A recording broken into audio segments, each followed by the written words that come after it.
एम्फौ लाथा साम' मालिकानो जफायो जोंजों जिरायफायो गोथाव ना नों मा जागोन आब' गोथाव ना hello everyone, welcome to my YouTube channel and welcome to the new blog guys. तो हम आ गए हैं घर से गोयारी और मैं हम दोनों आ गए हैं एंड अभी फ़िलहाल हम लोग हैं दीदी के घर पे। गोयारी का जो दीदी है अपना दीदी उनके घर पे है एंड आज हम लोग जाएंगे डिनर के लिए बाहर एंड हम आज ऑथेंटिक बोरो का ट्रेडिशनल फूड खाएंगे। साथ ही मैं आप सबको भी दिखाऊंगी कि हमारे फूड में क्या क्या होता है एंड आप सब भी इंजॉय कीजिएगा। साथ ही हम लोग भी अपना डिनर करेंगे। सो गाइस, वीडियो को बीच में स्टॉप करने के लिए I am really very sorry, boat मुझे आप सबको कुछ दिखाना है जो कि आप सबके लिए बहुत ही ज़्यादा बेनिफिशियल एंड हेल्पफुल होने वाला है। बिकॉज ये जो प्रोडक्ट है इसे मैं पिछले कुछ दिनों से यूज़ कर रही हूँ और मुझे बहुत ही ज़्यादा विजिबल चेंजेस आए हैं, because of which I thought कि मैं आप सबके साथ भी शेयर कर दूँ। सो this is the product which I recently got from Plix. तो ये प्लिक्स का 24K guava gold TV serum है एंड इस पे vitamin C and hyaluronic acid and guava juice है। तो मैं आप सबको ये दिखा देती हूँ ये अंदर से कैसा दिखता है। ये बहुत ही क्यूट सा पैकेजिंग में आता है एंड इसका कंटेनर भी कितना ज्यादा क्यूट लग रहा है, छोटा सा। तो ये जो सीरम है ना, मैं आप सबको ये अप्लाई करके भी दिखाऊंगी। दिस इज द स्किन बिफोर यूजिंग द सीरम। मैंने अभी फेस वॉश कर लिया है तो मैं आप सबको ये अप्लाई करके दिखाती हूँ। इसे हाथ में ऐसे 2-3 पंप्स लेने हैं एंड इसे अपने स्किन पे डायरेक्टली अप्लाई करना है लाइक दिस। इस साइड का जो है ये शिमरी वाला एक टेक्सचर एंड वो ग्लोई सा वो हो गया, boat this side is very dry, so you can see the difference. And ये सीरम का बेस्ट पार्ट ये है कि ये 2-in-1 है। आप इसे सीरम के साथ साथ एज अ प्राइमर भी यूज कर सकते हो एंड ये सीरम जो है ये ऑल स्किन टाइप के लिए है, आप इसे डेली यूज कर सकते हो। तो गुआवा जूस जो है वो आपके स्किन को एक्सफोलिएट करने में हेल्प करता है एंड हियालुरोनिक विटामिन सी आपके स्किन के स्पॉट्स को फेड करने में हेल्प करता है, साथ ही आपकी स्किन को ग्लो करने में हेल्प करता है। एंड आप ये सीरम को ना फाउंडेशन के साथ भी मिक्स करके अप्लाई कर सकते हो। तो ये देखिए मैंने इधर फाउंडेशन ले लिया है। अब मैं ये जो फ्लेक्स का गोल्ड सीरम है उसको फाउंडेशन के साथ मिक्स करूंगी एंड मैं अभी से अच्छे से ब्लेंड कर लेती हूँ। आप सब इसका रिजल्ट खुद ही देख सकते हो। सो ये अच्छे से ब्लेंड आ गया है, एक शिमर वाला जो टच है वो आ गया है एंड ये सीरम जो है ये बहुत ही ज्यादा अफोर्डेबल है। ये आपको ओनली 600 रुपीज में मिल जाएगा एंड द बेस्ट थिंग इज अगर आप सब मेरा कूपन कोड यूज करोगे पूजा30, आप सबको एक्स्ट्रा 30% डिस्काउंट मिल जाएगा एंड मैं आप सबके लिए लिंक डिस्क्रिप्शन में छोड़ दूंगी, आप सब उधर से इसे परचेज कर सकते हो। तो जल्दी से जाके इसे परचेज कर लीजिए।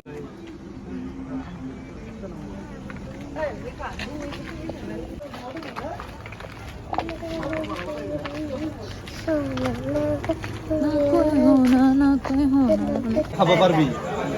Tes ko bisa. Chicken. কি খাবা মনে তুমি chicken Gabi dia ekor dia holo. Oh, kamu di. Chicken di, kahuri di. Ha? Chicken, kahuri. ओमफ्राय साम' मोनसे जुगासिनो सामा फेस होग्रोदो ओमफ्राय जाग्राखौ मोनसे होग्रोदो सब टेस्ट नायनो साबसिन एम्फौ लाथाबो पुलु पुगेता 13आवसो थाबावो मा इयो दाउ सावनाय होनो था जाया जाबो जोङो दा खुलुमबाय रेस्टुरेन्ट धाबायाव दङ। रेस्टुरेन्ट ना धाबा इयो धाबा ओमफ्राय नै अनारजों लोगोसे जिरायना जाफादों जों मालाय मालिकानो जफायो जोंजों जिरायफायो फाग्लाफ्रालाय मालिकानो नुदोंना गावनो जाना होजोबो नालाय मालिका गावनो जायो नामा। स' बे जोंनि बे आइएसबिटि खाथियावनो दङ बर' मानसिनि आंनि लोगो बिरखां होननाय, बिथाङा गोदान हाबा खुलिदों। खुलुमबाय स' बिराद मोजां, बिराद गेदेर एरिया आरोना, बिराद केबिनफोरबो दङ एकदम आरो गेजेराव फेमिलिनि थाखाय ओंखाम जानाय ओंखामबो एभेलेबेल थारमाने ओंखामजों होखादो जि नांगौ बर'नि आइटेमफोर साम' सबाय दाउ अनला सब मोनजोबगोन। दा जों अर्डार होबाय, जों नायलांबाय थादों मा जायो बिसिनाव मा आइटेम एभेलेबेल। दाउ संनाय गोसो ना टेस्टि नों मा जागोन साम' जायो दे ओंखाम दालि बिन्स बे मा मैथा बांगाल ना मैथा गोखै आइटेम दंबावो दा एसे दे মই দুটা খাম দে মনুক নিদো আৰু माखौ बोदाबखो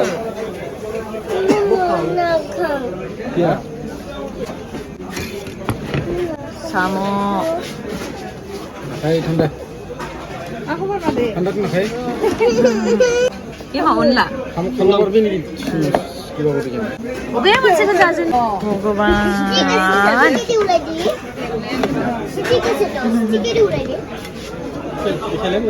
मुनु बा मुनु फार्स्ट दे मुनुआ खुगायाव सोग्रोबाय फार्स्ट नै अबेखौ जाजेननो नैयो अनला नैयो साम' बेदर लकेल अमा मैथा खोमा अबे अमा अ नैबे अमा ओरै मोनथामा लकेल खोमा ना लकेल दे मुनु दे मुनु बा बेदर नुयैखाय जालायाखैमोन ओमफ्राय दा बेदर नुबाय नालाय सानसेया ना নিজে লব পাৰো তো এনেকে দাঙি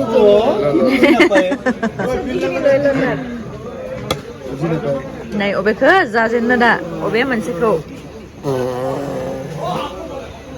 जादो गासिखौबो रिकुवेस्ट खालामदों खनसे हाबलां टेस्टखौ नायलां गाज्रिबा अपेन डाइरेक्ट बुंलांबानो जाबाय कमेन्ट होलांबानो जाबाय गोथाव जायाखै होननानै आरो मा बुस्थु मैथा नामा थास' ए थास'बो लाबोबावबाय नै आरो टेस्ट बारिबो করবো ভালো রে কোনটো খাবি মুনু তুমি কোনটো খাবা তোমালোকে খাও না হলে আমি কোনে জানি गोथाव ना मुनु टेस्ट ना genuinely गोथाव टेस्ट ना मुनु द साम'आ सोब दा मुनु साम दखासुन बिना बियागा चुम्मा खासुन हाम तु मया खामरो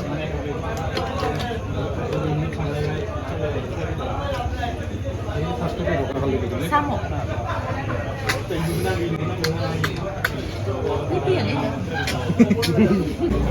Apa? Betul mah?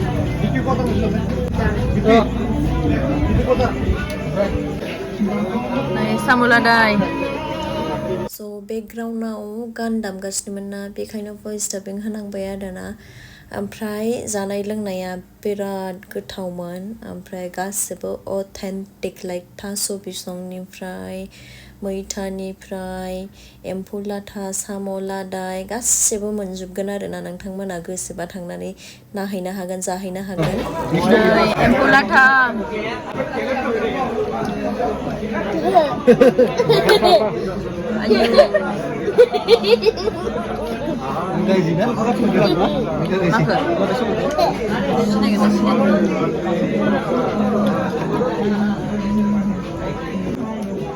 Nudunan wak Empu lata Maya Ada Niki fit ucap Samula deh Empu Samula deh ya Samu kita bisa Samula deh Apa baru masih kami gizi dia Anda laksi Nubel थांनो जों दा मावजि फिसा नायनो थांगोन मुनुआबो मावजि फिसा नालाय गावहा मावजि फिसा नायनो धाबायाव मावजि फिसा दङ मासे नायहैनो अबेयाव मावजि फिसा नै धाबाया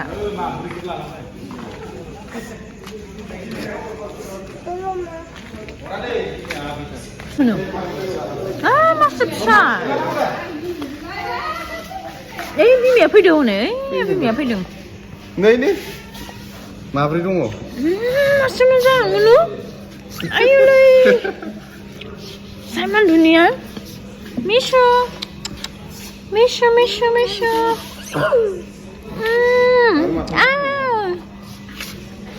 guligan beri ba Misha ay puribo itu ifane thoidum na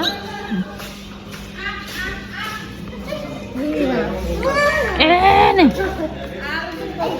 labu bawa ini mati ya guligan besar masih menang ayo Nusna kalara gosam nang dernai. Misimun kuma. Hasa Malik ni. Kalau ini ada. Oh, satu ni. Dokan opening kami. Munu, same nang baidi. Purmu. Noporin janin deh. Lucu. Deh nam thoi deh sana iya bim ya pide iya. Oh, ini ni. Bima ama bakalam dan gitu. Iya masih bawa iya duit ase. Ini lagi. Nah? Bangga enggak? Itu dakir kuai ranai. Dakir kuai ranai. Zakangbai loंखांबाय एबा थांनोसै. Pula kacang. Munu nang थालांदो मावजिफोरजों. Munu नोंनि लोगोफोरा दं ना मावजिफोरा थालांदो. Munuk lagi boleh. Lapo.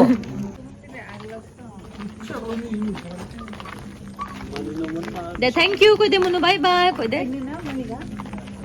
बाय बाय कह दे बाय बाय আমার সাথে যাইবে হ্যাঁ আমার সাথে যাইবে কোথায় হ্যাঁ কোথায় বলছে এ